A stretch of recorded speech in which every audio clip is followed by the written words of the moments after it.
This upcoming weekend, the world of motorsports is going to be very chaotic because you had the NASCAR Cup Series heading out to a short track in Richmond, Virginia to race in the Toyota's Owners 400. And this past weekend, they raced at COTA where we saw Tyler Reddick getting the job done there. And in honor of that, we're going to do a giveaway on top of the Pick 5 contest as always. And we're giving away a Tyler Reddick autograph. And the way to enter this contest is obviously just put your top 5 below and I'll choose a winner next week's episode. Simple as that. So comment down below to be entered to win this, but also the Pick 5 contest. You don't have to win, get 5 for 5, just automatically entered. And also for Formula One, they're heading out down yonder. And the race in the Australian Grand Prix out in Melbourne. Last year, we saw a very chaotic race where Charles Leclerc and Ferrari got the win in the checkered flag. What'll happen this year? Very unlikely, but time will tell. On to the intro we go. Hey, I'm Lady here, and you're watching William Blackman on YouTube.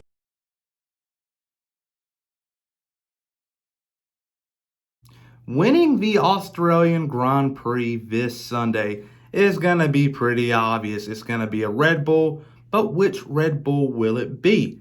I believe qualifying is going to be an interesting factor because there is a good chance of rain Saturday out in Melbourne. But I believe Verstappen is the better driver in the rain over Sergio Perez. So Verstappen will start higher, and I believe with that higher grid slot, he's going to go on and take the checker flag for win number 2 of the 2023 campaign. He won in Bahrain race number 1. Race number 2 came home second. Race number 3, he's on top of the podium. There you go. Max Verstappen winning the Australian Grand Prix. But coming home in second place, though, is going to be Fernando Alonso. Fernando Alonso has had a wonderful start to the season. Back-to-back podiums. And Aston Martin, if you would have told workers of that team about a year ago at this time that they're going to be fighting for podiums at the start of 2023, they would have thought you were crazy. It is good to look real high up and have high goals, but at the same time, you're going to have to have something realistic. And they weren't saying that a year ago at this time, but look at them now. They're doing really well. And I believe eventually the Red Bulls are going to collide. It may not be this weekend. It may be later on after the summer break towards the end of the year. But they're eventually going to collide. And Fernando Alonso is going to be in a chance to win a Grand Prix this year. Mark my word, because things right now are getting heated between Jos Verstappen and Sergio Perez's father, Antonio Garibay. It's like a little piss match going on between the two. And their sons are trying to, stay back, but they just keep running their mouth. And something's going to give eventually. I believe Christian Horner may have to step in and say, hey, we're a Red Bull and we're a family, we're a team. We're not cutting each other down like that, because if they do, that's going to open up the championship battle right away. You think about it, because Fernando Alonso is right there, and he's not in a quick Aston Martin. Aston Martin is quick, don't get me wrong, but not as quick as Red Bull is. But if Red Bull makes these mistakes, Aston Martin can creep their way in and steal the championship, and you do not want that to happen. So I believe an intervention may happen at some point, but right now it's a really big pissing match between the two fathers. Third place, still, I believe the Mercedes will bring a big upgrade, and it will be big, as Lewis Hamilton will come home third place on the podium. Not the win or the second place he was hoping for, but I believe they will take it. After a rough start to the 2023 campaign, a podium is a big deal, especially once they had one for a couple of hours after the Saudi Arabian Grand Prix, after the FIA announced that Alonso was penalized and then he wasn't penalized. It was a weird events that took place that was Sunday, and they were heartbroken. They really were, because they really thought they earned it, and I believe they're going to really earn it fair and square in Australia with Lewis Hamilton. Fourth place will be Sergio Perez. I believe he's going to have a great race. Fourth place isn't the result he's hoping for, but I believe he will struggle in qualifying in the rain. So I believe he's going to have a rough starting spot. He's going to work his way up to P4. That's pretty realistic in my opinion. P5, Charles Leclerc, terrible start to the season. I believe he only has 8 points. DNF'd in Bahrain. Had a mediocre run in Saudi Arabia. Well off the pace. And I just don't know about Ferrari right now. It seems like everybody's wanting to quit on them and for the team, and I just don't like the direction they're heading in. And it kind of worries me that they can be like the next McLaren, where they just fall down the constructor leaderboard and fight in the bottom half of the field of Williams and AlphaTauri. You don't want that to happen, but I believe the way things are going, that's very possible. But my dark horse will be George Russell, and my one suck of the week will be Carlos Sainz. But now on to the NASCAR side of things. This past weekend, we all seen what happened at the Circuit of Americas, where driver Tyler Reddick took home the checker flag for 2311 Racing in the 45 machine.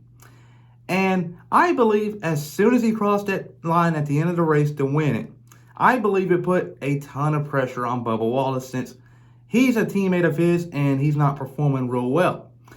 Bubba Wallace this past weekend had a big issue where he locked up, I believe, going into one of the final corners and took out a couple of cars with him. And a result of that all, he had to go to the garage. His day was over. And it makes you think to last week at Atlanta, where he wrecked early on. And this year just hasn't been a good year for him at all. But Tyler Reddick started off slow, but is now getting the ball rolling, and he's performing really well. And I believe he's the only driver besides Kevin Harvick that can go toe-to-toe with the Hendrick Motorsports cars. And if this keeps on, does Denny Hamlin and Michael Jordan pull the plug? Because you can only play the buddy-buddy system for so long in a business. Because at this point in time, they're seeing one car go to victory lane while another car is scrapping home 25th, 30th place averages. And that's not cutting it. Because you got drivers like Sammy Smith, John Hunter Nemechek, and Ryan Truex, who's doing really well in Xfinity right now. And they're capable, I believe, of racing in Cup. And I believe they can just slide into that 23 car and have a good result. And I think Bubba's having a hard time doing that.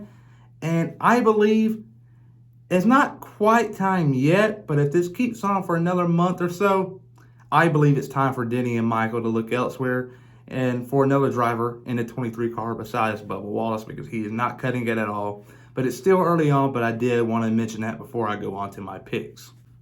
The NASCAR Cup Series is heading out to Richmond, Virginia to race in the Toyota's Owners 400. And I believe it's going to be a very exciting race weekend, as they're going out to the short track for the second time this year with the new package.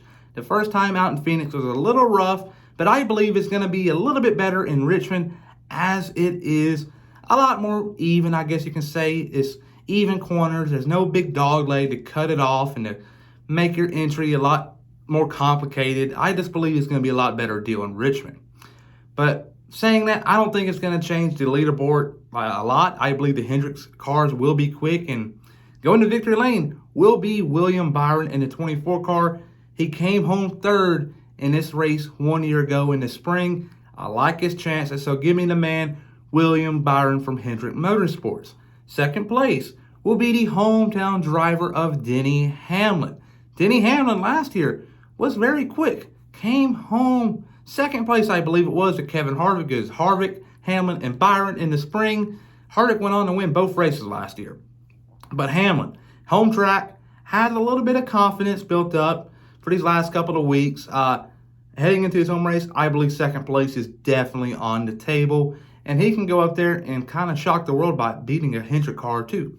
Third place, though, is definitely going to be Alex Bowman. He won this race back in 2021 after he stole it away. He really did steal it away from Denny Hamlin, who dominated that race. And Alex Bowman, he's really quick. He's a short track kind of guy. I like his chances. So give me Alex Bowman for P number 3. P number 4, though, is going to be Denny Hamlin's teammate, Christopher Bell.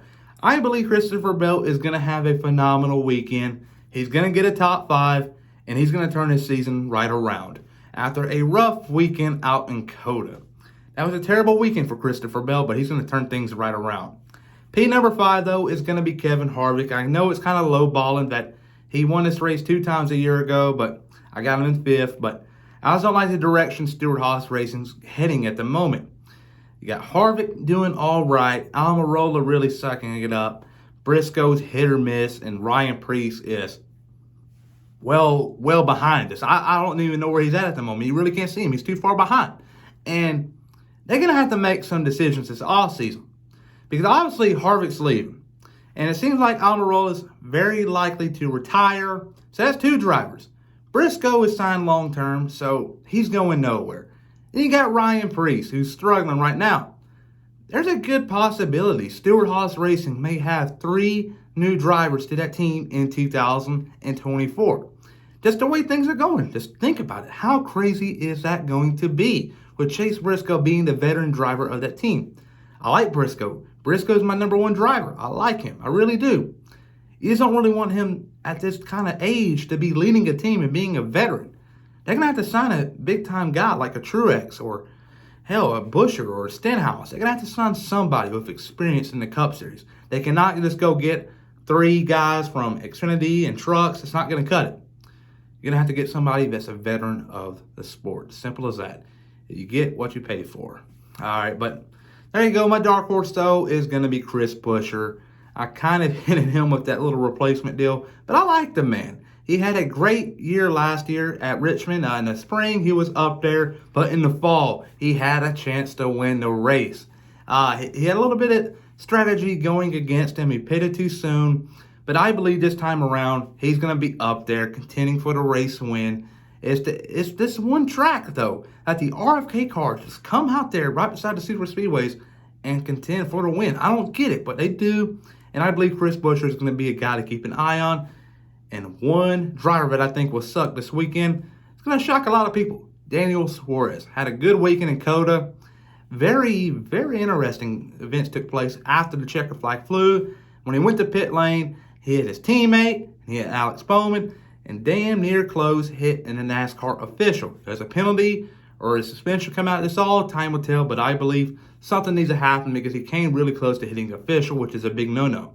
But everybody, though, remember to please like and subscribe and comment down below your top 5 to be entered in this Sunday's Pick 5 contest and also to be entered in this Tyler Reddick giveaway. Comment below to be entered. Please like and subscribe.